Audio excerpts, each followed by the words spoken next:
Real estate investing can bring big reward and big risks. So know your risks. Welcome to the Real Estate Risk Report, the show for real-world insight on real estate investment risk. Now, here's your host, Lance Peterson. Thank you for joining the Real Estate Risk Report. I'm your host, as always, Lance Peterson. So today I have Sam Hales with Saratoga. How you doing, Sam? Oh, doing great, Lance. Yeah, thanks. Yeah, happy to have you. So Sam and Saratoga, they're a Verivest verified member recently. So happy to have them on board. And Sam, their main strategy is he'll get into here in a minute, but they do a lot of mobile home park investing. I think you're sort of navigating and gravitating maybe more to the southeast, and which once again we'll get into. Yes.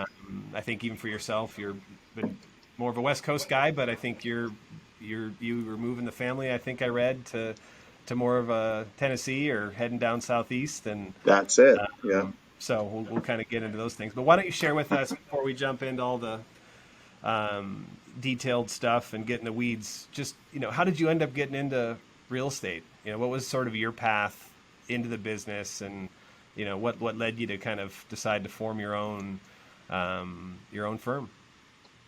Awesome, Lance. Well, yeah, thanks so much for having me. I'm excited for this conversation. And my path probably is somewhat similar to a lot of people, where I started off and I bought my first home and kind of did some creative financing for a buyer there, and then decided, hey, there's maybe something to this, and just started doing single family homes. And that was probably 15, 16 years ago. And then went to business school, and one of my classmates from China and had a Chinese group that wanted to invest in the U.S. And so I was kind of putting together this single family strategy. And so about 12 years ago, we brought in Chinese money and started buying single family homes in the greater San Francisco Bay Area, and did that for a number of years. And then shifted to mobile home parks in 2017. So really, as you said, yeah, not only are we mostly doing mobile home parks, like that's it, like that's all we're doing. We really love the space, and we think, gosh, just in the 4 years we've been in the space, it's changed pretty dramatically. But we feel like there's a lot of interesting things still to come in mobile home communities. So how did you, what sort of attracted you to the mobile home park? What was sort of that like, aha, like, wait a minute, this is sort of an interesting strategy. And I'm always curious, like, how people get into it. Like myself, my family, we lived in a mobile home park. The town I grew up in had a bunch of them, sort of like, I, understood it, kind of came from it. But I'm always curious how others, especially because it doesn't seem that there's as many mobile home parks Pacific Northwest, Northern California. They're just not as prevalent as they are in other, areas. So I'm always curious when people who aren't kind of in areas that, because you're based in Northern California, right? Or you've been, were you at, you're in San Francisco or Sacramento? Or? Yeah, Sacramento. And Lance, it's interesting. Yeah, if you look at a number, there seems to be a concentration in Denver and Sacramento of pretty major mobile home park firms. Yeah, for whatever, right? I mean, that's just how kind of that stuff happens sometimes. So almost at the same time, and really, I was looking at, as single family home prices appreciated, and it's like, look, you never know what the future is going to bring in terms of values and all that. And so we were pretty focused on, well, how much yield can we get from these single family homes? And that's why we originally got into the space. And then as prices went up, rents were going up, but not as quickly as prices, then the yields just weren't making that much sense. So I was looking for, pretty much a yield-based strategy that I felt would do well in different cycles, up and down cycles. And I basically was introduced to mobile home parks. In a weird way, I'm jealous, man, because having that experience of growing up in a mobile home community, I mean, I've had to learn a lot kind of tangentially that I probably wouldn't have had to if I'd had that experience. But anyway, at about the same time, a good friend of mine who was also a friend with one of the guys that runs these firms, as well as my banker, were both like, you should mobile home parks, like Yeah. you should look at those, like take a look. And once I started digging in, it was like, yeah, this makes a ton of sense. This is a pretty safe strategy that I feel like is going to do well in recessionary cycles and things like that. Yeah. And what is the thing when you guys first got into it that sort of, maybe surprised you or, just, I mean, as you sort of learned the biz and got into it, that maybe it was like, whoa, okay, that's it's way different than I thought it was going to be, right? Like, because it seems like a lot of good stories come out of that with guys who get into it. Like, there's just things that, never could have imagined that, that sort of happened that take them, that kind of surprise them a bit. Good or bad, I guess. Yeah. And the funny thing is once you spend more time in it, you almost forget what you didn't know Yeah. initially. So it's good to have these like conversations and remember like what my thoughts were and what I believed kind of before I got really into it. And there's actually a few things. I mean, number one, I didn't anticipate how operationally intensive this space was. I mean, and in fact, it was interesting at the time. There were kind of two or three podcasters that were out there, talking about the space and the merits of it and that sort of thing. And one thing that I'd heard as I was researching it a few times is, hey, it's land lease communities. You don't own the homes. You don't. So it's easy, right? And the kind of your expense ratios are lower than other sorts of commercial real estate.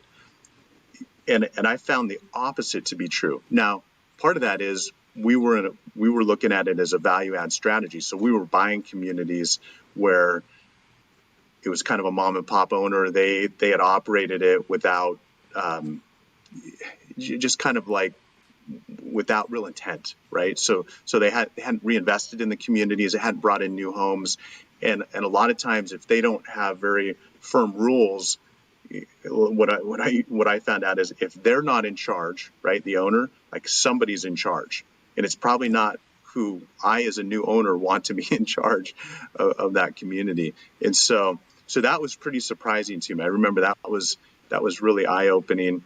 The other thing that I found really interesting, so that's maybe on the negative side. On the positive side, was it was so common to find rents that were literally half of market.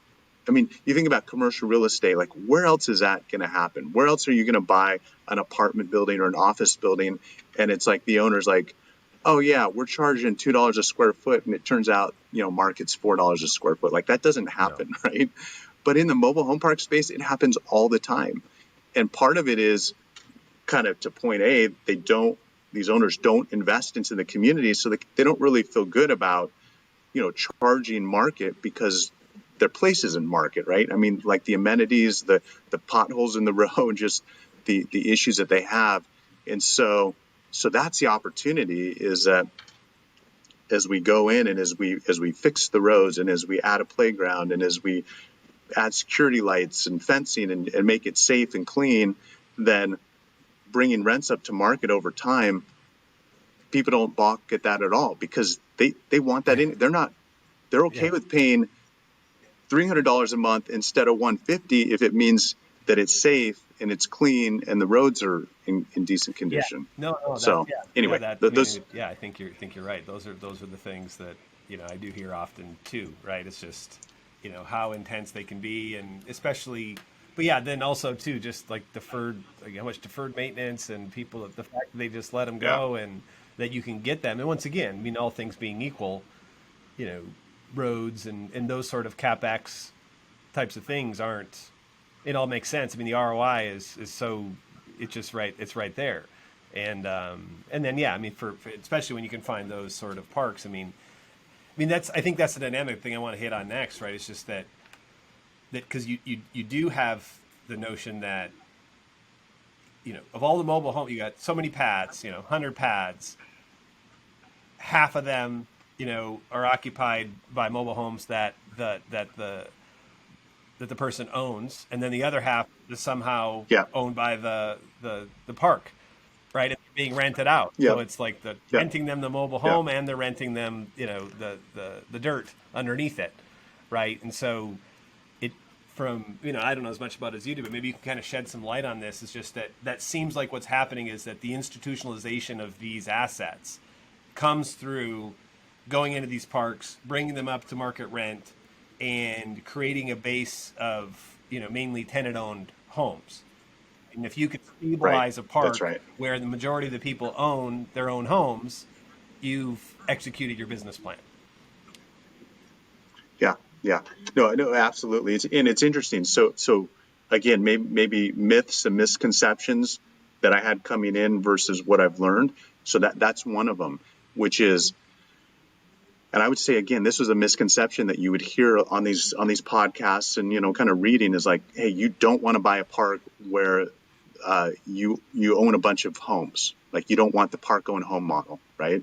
You want a community. You want to buy a community where the residents all own their own homes, and it's because what you're saying, like banks don't like a community where the park owns the homes, and it's much more difficult to operate. And I mean, there's a number of reasons why that could be true. However, on the acquisition side, we love buying communities with park-owned homes.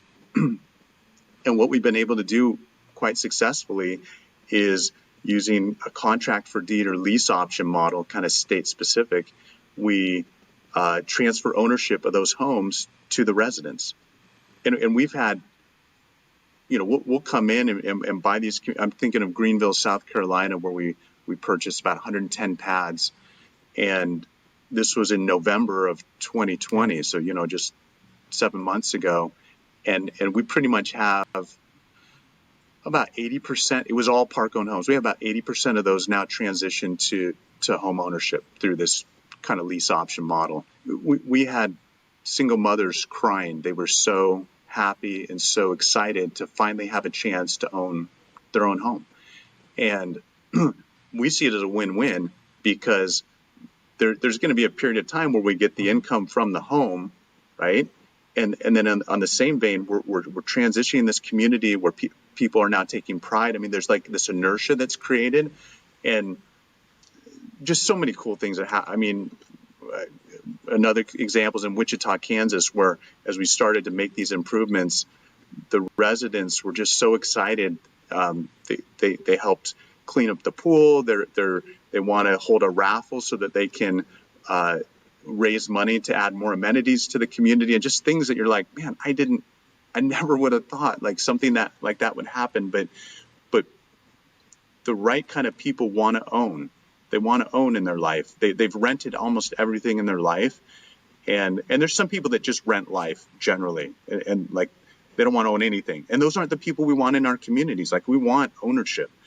And so going from that kind of park owned to tenant owned is an awesome transition to see, and it's kind of like America at work to me. And I think love that's seeing the that. commonality I see from the people who are successful in this business is that, hey, once again, maybe going into it, they didn't fully appreciate this dynamic, but I think this is the great outcome that comes of it is that having been a kid who did grow up in mobile home parks, that was those people were my family, right? Like it's an extension. Like you're part of a bigger family. I know obviously certain cultures, Hispanics are well aware of that and how they, but that's the part that I miss the most, having now being an adult and it's just, my version of growing up, that's what it was, is that I was with people all the time. I could just walk outside and, you're there, you're like, and there's people everywhere and they're out in the streets.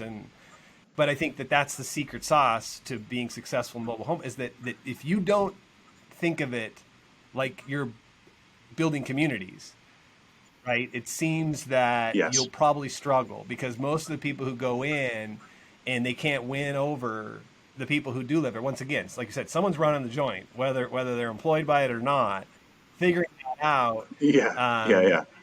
It's a bit like what you got to do in the inner city urban areas when if you're going to buy assets that you need to sort of turn around. It's that if you're not a deft communicator and have a plan how to win these people over, they can make your life miserable. I mean, and once again, and you can lose money because your inability to Yes, absolutely. navigate those things. So maybe share with us some of the things that you guys do. I mean, you've been very active on the acquisition front, and I think will continue to do so.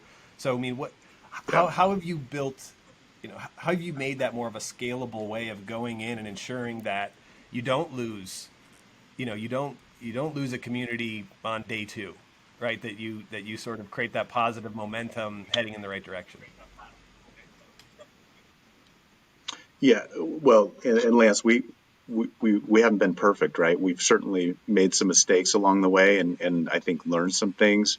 Um, but one of the things that we've learned is, okay, you've kind of got your capital budget going in, and there's certain things that you want to do. Like, pick one or two things and start those immediately. Like if it's tree work, if it's road work, whatever. Think of what aesthetically you notice as being like the biggest glaring thing Hmm. when you drive into that community, and make that happen within the first week if you can. Um, and we haven't always been able to do that, but when we do, the the goodwill that's created is awesome. Because what happens is, for most of the people in these communities, Yeah. to be honest, they've been lied to. They've been through different ownership, and every time a new owner, they're like, well, we're going to do this and we're going to do that, and then a year and 2 years and 5 years, and none of it happens. So Yeah. they're jaded. They don't. When you tell them what Yeah. you're going to do, they don't believe you. I mean, and so to actually go in and do that right away, one or two of those things, you have credibility, and all of a sudden it's like they feel like they can believe you when you tell them, hey, and here's our plan for next year, and we're going to add this $50,000 children's playground, and we're going to redo the clubhouse. And they're like, well, I don't know for sure, but they already did the roads, and they cut down those trees that were going to fall on the power lines in my neighbor's house, and I think they might, right? I don't know for sure, but I believe them a lot more than I did the people before that never Yeah. followed through on what they said they would do. So that's been, I mean, it makes so much sense as I'm sitting here talking about it. I don't know why we had to kind of learn that the hard way, I'd say a little bit, but that's what we try to do. We really try to go in, and even though everything's on a pro form, and it's like, okay, this is gonna, it's like, no, Yeah. let's do a couple of these things right away. Yeah. And Let's how get about going on with them that right said, away. the extension of it then is sort of the on-site, property management and those. So how do you guys handle that? Because like you said, there's you know, someone's there that's supposedly running joint, whether or not it's someone who's on the payroll or it's not. But like, how do you handle that? Because in a lot of these assets, they do end up, they're in, you know, they're in places that many of us have never been, right? And so, how do you go and assess whether or not the person who maybe has the job of the property manager is competent, is capable, right? Like, and then the transition. It seems like that's the other piece that, from my observation, that it's sort of challenging and maybe overlooked. It's not like multifamily. There's a dime a dozen. There's really bad multifamily property managers too, but it's a different animal, right? Sure. Oh, it absolutely is, and it makes the biggest difference. And we communicate this to our team all the time. We have these weekly calls for everybody on Tuesdays, and we let them know, like, the the people in the field, the community managers, that's the most critical position in our company. All the people in that community, when they think of Saratoga Group, that's all they know, pretty much, is whoever that manager is. And if we're not helping them with the right tools and the support to be successful and efficient, they're going to get just, yeah. And again, I think we've learned some hard lessons a little bit that way. But so I'll give the example of Wichita, Kansas. We had a pretty good man. So we've owned there for about 2.5 years, and we had a pretty good manager. And then actually, it was interesting. We'd actually Mm. supported him on a work visa from Mexico, and then his visa didn't get renewed, and we lost him. So then we churned through a couple more, and like you said, I mean, we're using all these tools and technology and these reports and the videos that they have to do. So we feel like we get a pretty good idea what's going on, but you never quite know. And there were some things happening that were just very negative for the community. A lot of promises that weren't being fulfilled and that sort of thing. So I was out there about 6 weeks ago, and we said, look, we've got to step, like, we need to find a manager here who's like regional manager Yeah. Ability, like somebody that could be a regional manager for us. We've got 400 pads in Wichita, Kansas, and we're completely underperforming. And we know that the difference is having a really good manager. So we hired her about a month ago, and we paid her more than we wanted to pay. I mean, right? But for that extra $8,000, it's amazing what is happening. And again, these are communities. We've owned them for a little while, and I would say we've done some things, but we haven't fulfilled what we wanted to do because we didn't have the right manager in place.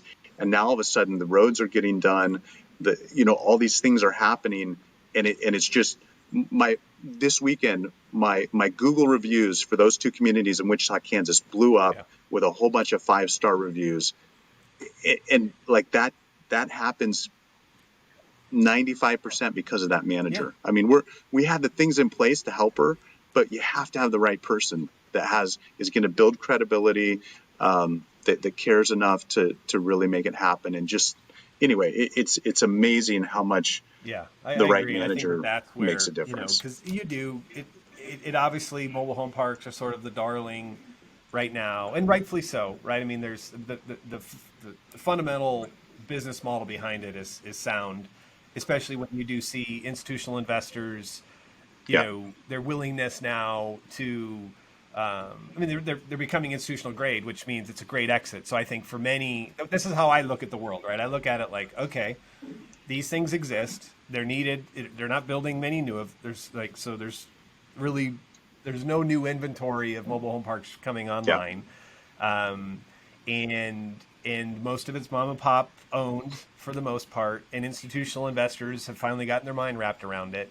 That's code for, if you're a high net worth accredited investor and you can get some money into the strategy with the right sponsor who knows what they're doing, the exits will be nice because their willingness to pay for stabilized assets right now, and I think the window for the next 7 years is I mean, I don't like to overstate things. This is the real estate risk report, but I'm just saying, stacking up the different property types or asset classes next to one another, it makes a lot of sense. But I think the key is that it's what we just hit on, is that not enough operators are putting enough or making a large enough investment in that community management, just realizing that these are human beings and you really have to find, that's how that's the secret sauce, right? If you can build a team of community managers, not just that are like checking boxes and going through their checklists and they're just hardcore. There's this balance. You want to make sure they know that you're in charge, right? Like, hey, these are the community standards and it's for the benefit of all of us. But if you push too hard and you're too hardcore and too heavy-handed, and especially if the person that's delivering the news doesn't know how to sort of handle that dynamic, they turn on you and you're basically like the evil empire in no time flat, because while you're busy working away and do whatever, they're all gathering up and the community's there whether you want it to be or not, right? And that is so true. Oh man. Oh gosh, I could tell stories, but and Lance, you can tell you're coming from a position of experience, right? Because what you're saying is absolutely true, and we've seen it both ways, because they are a community of some one type or another, right? And if you want to create the positive community, you got to have the right manager who has that balance between authoritative, like, hey, no, these are the rules, and being human and being empathetic and just understanding kind of what's going on. And yeah, it's been definitely enlightening, kind of participating and seeing in that. And Lance, if I could just talk about the point you were making at the beginning in terms of kind of this asset class and maybe institutional interest, because yeah, that has changed dramatically since, we haven't been in this space that long, right? I mean, it's 4 years, and when we first got in, everybody was talking about, hey, I think, it's going to be like self-storage was 15 years ago, and there's going to be all this institutional capital coming in. And I got to say, I wasn't convinced, just because unlike the self-storage space, I mean, there's so much friction kind of in the mobile home park space that makes it more difficult to scale. Each one has its own character, and you have to be more human, and you have to like really kind of lean into that part of the business. But yeah, it's amazing kind of what's happened there. And I actually just wrote an article on LinkedIn about this, but we've seen in just the 4 years a lot of cap rate compression, and that's true not just in mobile home parks. I mean, that's multifamily. I mean, we thought things were expensive before, and then they kind of hit the next level. And the interesting thing in the mobile home park space is, I actually feel like now is even a better time to be acquiring these value add properties than it was 3 or 4 years ago when we started, because of what you said, which is the back end is pretty well defined now. There's so much institutional interest that the value now, when you stabilize these communities, isn't just a pro forma number. There's all sorts of data points of what they're paying for these stabilized parks that are just a little mind-boggling. But anyway, so and that's where we kind of look at it, where there's different levers we want to be able to pull to add value in these communities, and it's bringing rents to market, it's operational efficiency, and then it's infill, right? So our average community is way below market rents, very inefficient operationally, and maybe half full, like on average half full. Like what other space are you gonna? So when you talk about looking at the let's say the cap rate when you're half full, and your operational expenses are 70% of your income, and all these, it's like so that number doesn't really change too much. So you're going from what we would have paid $15,000 a lot for 3 years ago or 4 years ago is now $20,000 a lot.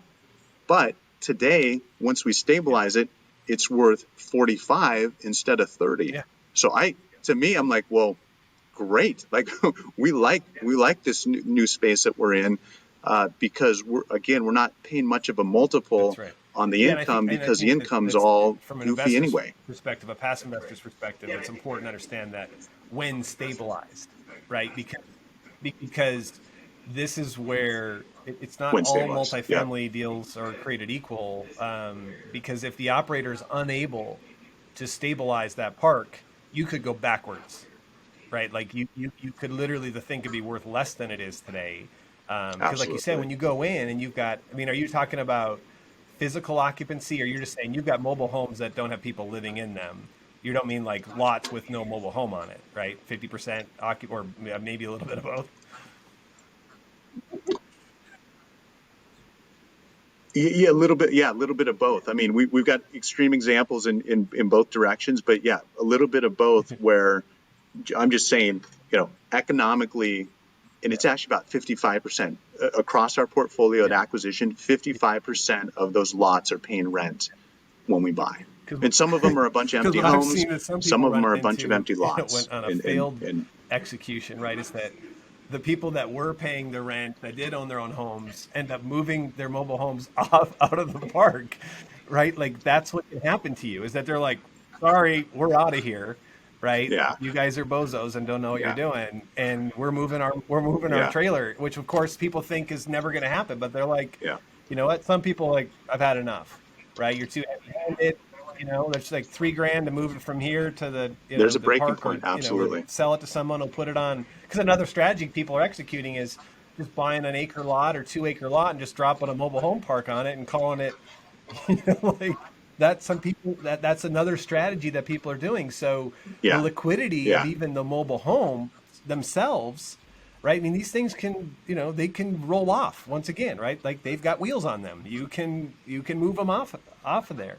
And that's the kind of stuff that if you're not dealing with operators that understand a lot of what Sam and I are talking about and solving for that, meaning when you're doing diligence on someone who's executing that strategy, they've got a mobile home park opportunity, your conversations really have to center around the operational side of it.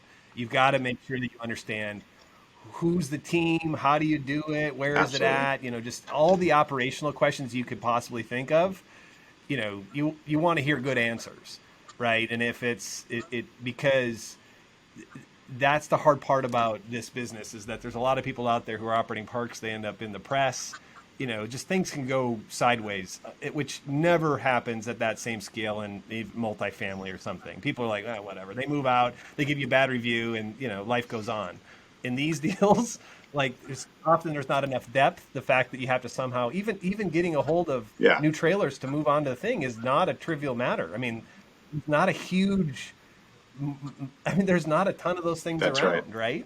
Just to sort them I've heard is difficult these days COVID aside. I mean, it Yeah. always was a little bit challenging. So how do you deal with that?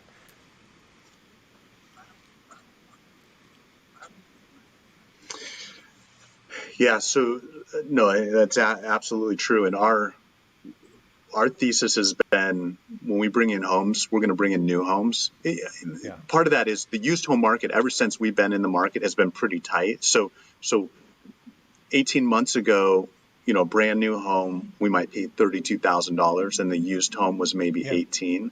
But then it's 18. It's not going to move as well. It's going to, So by the time you're done, you're like $8,000 to $10,000 premium for a brand new home.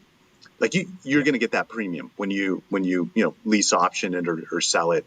You're going to, and then it also brings up the value of your community because you've got these new homes in there and they look really nice and you've got the new roads and that sort of thing. So we've always been kind of focused on the new homes. But even that being said, it's not easy to get new homes because Yeah. you've got to build a relationship with Clayton or these different factories, and it's not even just the whole company, but we have very specific relationships with different factories in Wakarusa, Indiana, or Waco, Texas, or wherever that are key to the communities we have in close proximity that we need to fill up. And so that's that's super important. And Lance, it's interesting. I mean, so I mentioned 18 months ago what we would have bought for $32,000. That same Yeah. home is $45,000 today, right? Because of what happened with lumber and copper and all the rest. The interesting thing is, even though the home prices have increased so dramatically, we have more demand today than we did 18 months ago. I mean, we've got waiting lists at 3 different communities I can think of that each have families that have put down $4,000 each, and we have 10 or more families Yeah. waiting for homes to show up at 3 different communities that we have. There's just so much demand for affordable housing, like you're saying. There's no new supply, right? I mean, the only new supply is people actually bringing in homes to existing communities. Like other than that, Yeah. you can count on one hand like the number of It communities doesn't, that and a are lot of them they're not getting even built. willing to zone them anymore, and So it's just not happening. And I don't see like it's not going to start happening. It's not like mobile home park development is suddenly going to become a thing. I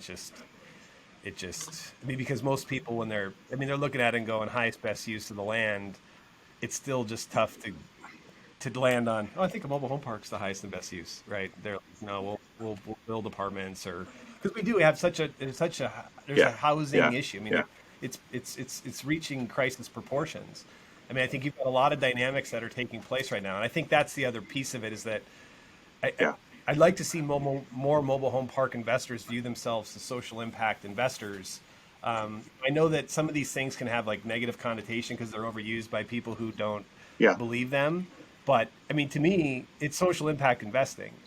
This is working class people, or retired people. In both cases, there's a bit of a crisis, right? Like people, they can barely survive a Yeah. $500 a month Yeah. emergency, right? Like that's how tight it is. That's 43% of the population. And when you look at the number of baby boomers who are reaching retirement age, right, Yeah. and are short, right? Like we're going to have a huge homelessness problem on our hands.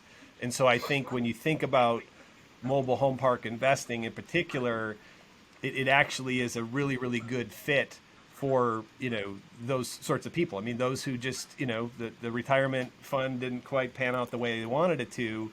I mean, like I said, having lived in a community and spent a good chunk of my childhood in one, Yeah. um, like I think that it's a good thing, right? If you can live in a community with other people like that, and you've got young people and old people and whatever, I mean, Yeah. it makes a huge difference, right, on people's lives. And so you've got a lot of these dynamics that are taking place. I think is just going to continue to make this a great strategy, but I think even more so, the operators are doing it to really, I think, be torchbearers for like there's a right way to do it, and the purpose behind it needs to be a bit beyond just we can make truckloads of money doing it, which it seems to me that 9 out of 10 mobile home park guys I talk to, that's sort of what they're fixated on, Yeah. which is, I'm kind of like, I think you're missing the boat.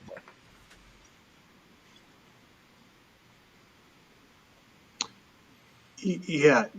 So Lance, I couldn't agree more. I want to tell you about something that we talk about at Saratoga a lot. We call it the bus test. And so we're pretty focused on, and we have retirees that live in our communities, but we're pretty focused on families, just, kind of working class families that, maybe that's kind of part of our background as well. And it'll make sense as I share the bus test with you, but you can probably relate to this. I remember riding the bus as a kid. I grew up in Iowa, and I specifically seem to remember riding the bus as a sixth grader, because we had middle school, sixth, seventh, eighth, and getting on the bus as a sixth grader and being scared, just scared out of my wits, because I'm like, I feel really intimidated here.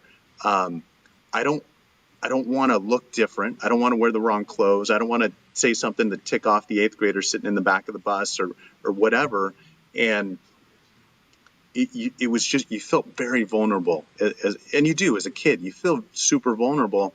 And so then it's like you didn't want to be the kid who got picked up in front of a really seedy looking apartment building or house or whatever, because it's like you're going to get made fun of for that. I mean, there's 100 different things you get made fun of for. That would be one of the easiest ones, right? And so we call it the bus test. Like when kids from our communities get off the bus or get on the bus in front of our community, if they're embarrassed because of where they live and what it looks like, we have not passed the bus test. Like they need to feel a sense of pride and not be ashamed that they live in our community. So we feel like we talk about really the window. Like even if nobody else on that bus, none of those other kids ever came into that community, they could see it and they could see, wow, there's like this super nice sign out front, and they have a bus stop, and the roads look nice, and the homes look like. If we can get that aesthetic, like those kids, they might get made fun of for something else that we can't control, but we don't want them getting made fun of because of where they live. There was 6 different mobile home parks, and if your bus was picked up in front of one of them, that meant that meant trouble. But yet if you're picked up in front of the one that we were part of, like that, that meant good because it was clean, it was safe, it was those things. And I think that when you really think about it too, is that getting the residents, and I'm sure you guys do this, right? But those are the program. That's getting them to buy into that. Hey, we want you to feel proud to live here. That's why we're doing these things, right? Like I know you want it, we want it for the same reasons, right? This is how we look at the world, and that's what I mean. Like but that's how you mitigate risk. This is the real estate risk report. Risk mitigation is caring, right? Is actually thinking about it like it's social impact, like. it's community building. It's those sorts. That's how you mitigate the risk, especially with this particular strategy, and especially if it's targeted. If you're buying parks that are mainly workforce, it's mainly families. I mean, because I get it, in Arizona, there's a bunch of retirement communities, and there's mobile homes everywhere, and probably in Florida, and Right. but I mean, so maybe it's a bit different there, and but certainly in the Yeah. other any park you're acquiring that is going to have ordinary working class, middle class people living in it. It's those are the things that are important. That's how you can execute the business plan successfully, is by having that approach to it. But I think this is the thing, is just knowing. It doesn't seem to me that people are talking about it, but see, it sure enough, we dig in deep enough, we realize Sam and Saratoga. I mean, I know you guys are in that group, but there's many others who aren't, and so don't fall into the allure of mobile home park investing is sexy Yeah. and just treat it as though it's just some broad brush. Anyone who's running the strategy is all created equal, because it really couldn't be further from the truth, right? And you have to poke in a little bit beyond the surface level stuff to figure out, what the philosophy is of these operators. Because it will, like you said, self-storage, it's a numbers game. Like, I mean, I don't want to like diminish it too much, but like, come on. It's not, I mean, I get it. It's a small Yeah. business. I'm Yeah. not trying to take away from it, but it's certainly not operating a mobile home park. Yeah.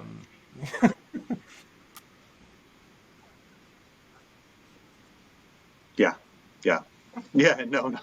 I know, which sometimes sounds a little alluring, to be honest, right? Because Yeah. it's like I tell people, this is way more like running a business than operating real estate, right? Because I've done, besides just the single family stuff, I've done some office, I've done development, a number of different strategies, and this is operationally so much more intensive than anything I've done before.